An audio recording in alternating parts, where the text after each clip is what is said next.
بسم الله الرحمن الرحيم.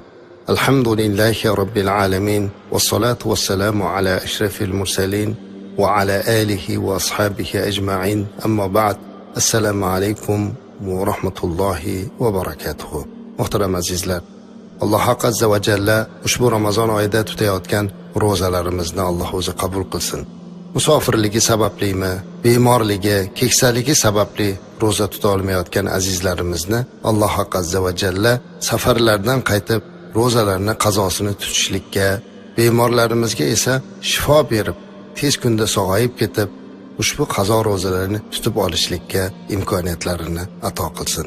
Yoshi keksaligi, surunkali kasali bor azizlarimiz ro'za tuta olmaganligi uchun fidya berarkanlar, ushbu fidyalarni Alloh tutgan ro'zalari o'rniga maqbul aylasin. Ramazon oylarida qilayotgan duolarimiz qabul bo'lsin. Suyukli Habibimiz Muhammad Mustafa sallallohu alayhi va sallam sahobai kiromlarga ba'zan Qur'ondan olgan qissalar, Jibroil alayhi salomdan eshitgan qissalarni aytib berardilar. Va hammamiz bilamizki, Payg'ambarimiz alayhi salatu vassalam har bir aytgan so'zlari haqdir. Imom Buxoriyda Rasulimiz alayhi salatu vassalam sahobalarga bir qissani aytib bergani keltiriladi. Ya'ni Rasulimiz alayhi salatu vassalam sahobalarga qarab shunday dedilar: bizdan avval yashagan ummatlar ichida 3 og'ayni safarga chiqibdilar. Yo'lda ketayotganlarda havo aynibdi, shamol ko'tarilibdi. Uchala do'st qochib bir g'orga kirib berkinib olishibdi, deydilar sarvari koinot Muhammad Mustafa sallallohu alayhi va sallam. Uchala do'st o'sha g'orga kirib turganida birdan yuqoridan katta bir tosh yumalabdi-yu, ular berkinib o'tirgan g'orni og'zini berkitib qo'yibdi. Ozginagina tirqishdan ularga havo kirib turibdi, yorug'lik kirib turibdi. Ular baqirsa birov eshitmaydi, yordamga birov kela olmaydi. Haligi toshni uchalalari harchand urinib yumalatib yuboramiz deyilsa ham toshni o'rnidan jildira olmadi.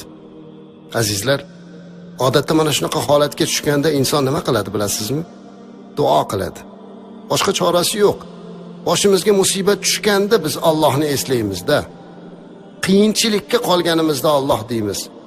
Alloh bizni kechirsin, xursandchilikda bu narsalarni unutamiz. Rasulimiz alayhisolatu vasallam aytibdilarki, uchala do'st har qancha urinsa ham toshni yumalata olmagandan keyin ichlaridan birlari aytdilarki, men eshitganman dedi. Ehtimol o'zini davridagi payg'ambar alayhisolatu vasallamdan eshitgan. Kim bir ishni Alloh uchun qilgan bo'lsa-yu, qilgan ishini Alloh qabul qilgan bo'lsa, mana shu ishni vasila qilib o'rtaga qo'yib duo qilsa, Alloh duosini qabul qilar ekan. Mana shunday qilib duo qilaylik dedi. Va har biri Alloh uchun qilgan ishlarini eslab duo qilib berdi. Birinchisi shunday dedi: menda Alloh uchun bir ish bo'lgan. Uyimda qari ota-onam bor, ularni doim men xizmatlarida bo'laman. Biz kichkinagina faqir bir oilamiz.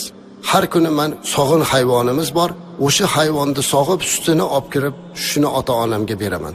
Ota-onam u sutdan ichmaguncha bola chaqamga ham bermayman. Toki ota-onam oldida farzandlarini ustun qo'yib qo'ygan bo'lishdan qo'rqaman.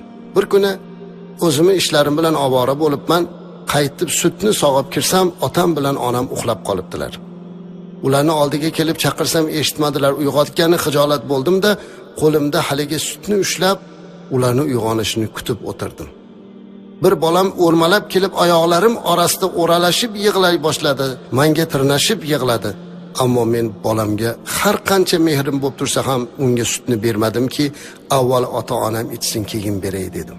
Ularni oldida uyg'onishini kutib o'tirdim. Qachon ular uyg'onganda ularga sutni berdim. Allohim, men bu ishni o'zing uchun, seni rizoliging uchun qilganman. Mana shu xayrli ishimni qabul qilgan bo'lsang, bizga najot ber deb duo qiluvdi. Tosh bir oz silchib ketdi, qarang. Endi ikkinchisi aytayapti: menda ham mana shunday ish bo'lgan.